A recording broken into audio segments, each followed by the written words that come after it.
up this weekend. Which team is going to win? How does that relate to financial planning? We'll talk about that and more on this episode of Friends Talk Financial Planning. Hi, I'm John Scherer, and I run a fee-only financial planning practice in Middleton, Wisconsin. And I'm Bridget Sullivan Mermel, and I've got a fee-only financial planning practice in Chicago, Illinois. John, after the Packers lost the big game a couple weeks ago, I got so discouraged I haven't been following any of the Super Bowl hype. So I was wondering if you can tell me what your thoughts are on the game. I like to know enough so that I can carry on a conversation.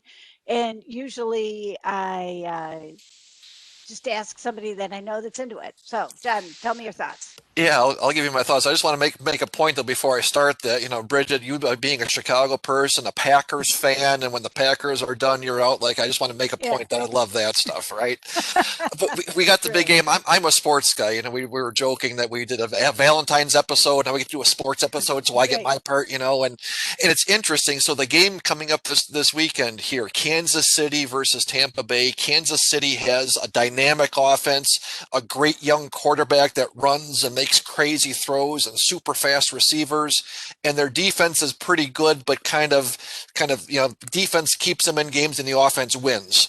And Tampa Bay on the other side, their defense is phenomenal. They have interceptions. They're leading the league in a lot of statistics, and their offense just does enough to win the games. Tom Ah, Brady's the quarterback. He's 43 years old in his 10th Super Bowl, and he's not the player he was 20 years ago, but he still knows how to win. But it's just these two different approaches. And it's interesting that to me that, so just for knowledge, right, of knowing like, oh yeah, expect that Kansas City's offense is the dominant one and they're going against Tampa's dominant defense. That'll be an interesting battle. And then the other way around, like the defense for Kansas City is okay and the offense for Tampa is okay, and how those things play out.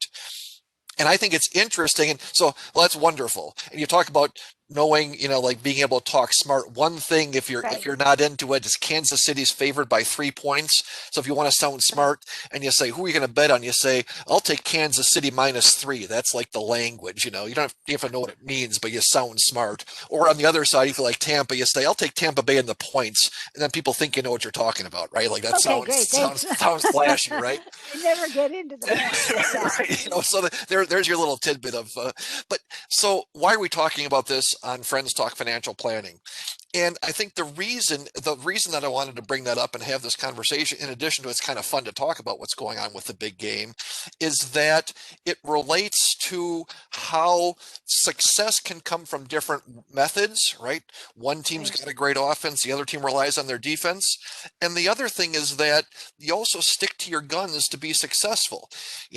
Tampa had their offense isn't that dynamic. They don't ask their quarterback to make super long passes and do right. running, run the ball and do these things. And same thing, vice versa. And so you stick to the things that are successful, and this is how they've gotten to the championship game. And it really relates in our investing and financial planning in general that having a plan and sticking to having a good, solid plan, and there's different ways to accomplish the same thing. But if you stick to your plan and do it over and over again and practice for a whole season like they do in football or for a whole investing career or for your working life, that's how you achieve success with things. And it's not about bopping around and finding the newest fancy investment or the newest gimmick or the flashy news. It's like doing the things that you do and having a plan and sticking to it. So I thought that was an interesting juxtaposition to say, what is this football thing? And yeah, it's fun to pay attention to or whatever, but there's some real lessons I think that we can take from that as we think about how it applies in our financial situations and how we make decisions about things. And I think one of my favorite quotes is from, I believe it's from David Booth, who founded Dimensional Funds. And he said that the most important thing about an investment philosophy is that you have one, right? It's Right, not about, is this fund better than that fund, or should we use Vanguard funds or Fidelity funds or right. this, or what's It's the, not you know, right. It's that you have a plan and you stick to it. You make sure that the fundamentals are taken care of. So Right. I don't know if that And that resonates with you you, at all, but I yeah. thought that was an interesting thing to think about. Well, I think that's true. I mean, I think it is important to adjust as new information becomes available and like technology increases and improves. But those are the types of things that make you want to adjust. And like I know in football games, they make adjustments based on, say, what the matchups are. Like this person playing that person, then we're going to run more plays according to that. So they make small adjustments, even though they have a larger plan of how what they're going to focus on. So That's a great analogy. And as you said that, I never thought about it that way, but this is the point I was trying to make is that think about like tax law changes, right? That's those strategic things. Well, they changed the tax law to do this, so now we're going to right, make our donations this way. We're going to do our right, retirement planning that way.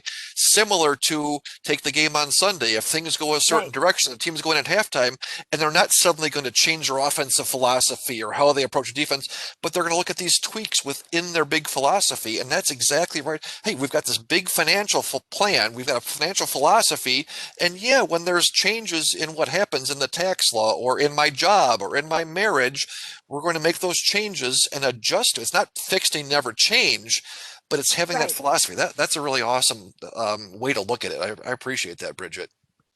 Well, I appreciate you talking about it. Okay, so it seems like we are looking forward to the game, and we want to mention a couple more things at the end here. One is to subscribe, that helps other people find us, and it helps our rankings on YouTube. The other is that we're both members of ACP, or the Alliance of Comprehensive Planners. You can find out more at acplanners.org. There's advisors all over the country that think like we are. We're all fiduciary financial planners with tax focus. So, That's with very, that, I will look forward to the big game. I'm probably going to have some popcorn. very good. Sounds good. Have a good weekend. Thanks, Bridget. Thanks, John. Bye bye.